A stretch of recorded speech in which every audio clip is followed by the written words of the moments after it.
Sen bilasanmi? Futbol tarixidagi eng qo'rqinchli va dahshatli himoyachilar haqida. 5.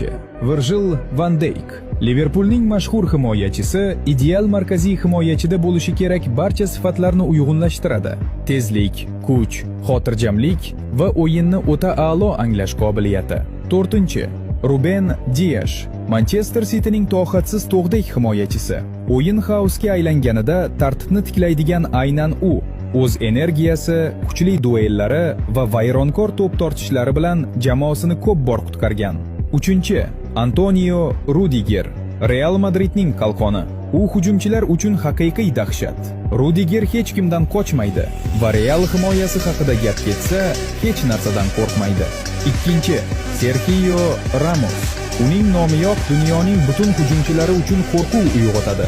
Real Madridning sobiq himoya ikonasi. Futbol tarixida eng ko'p qizil kartochka rekord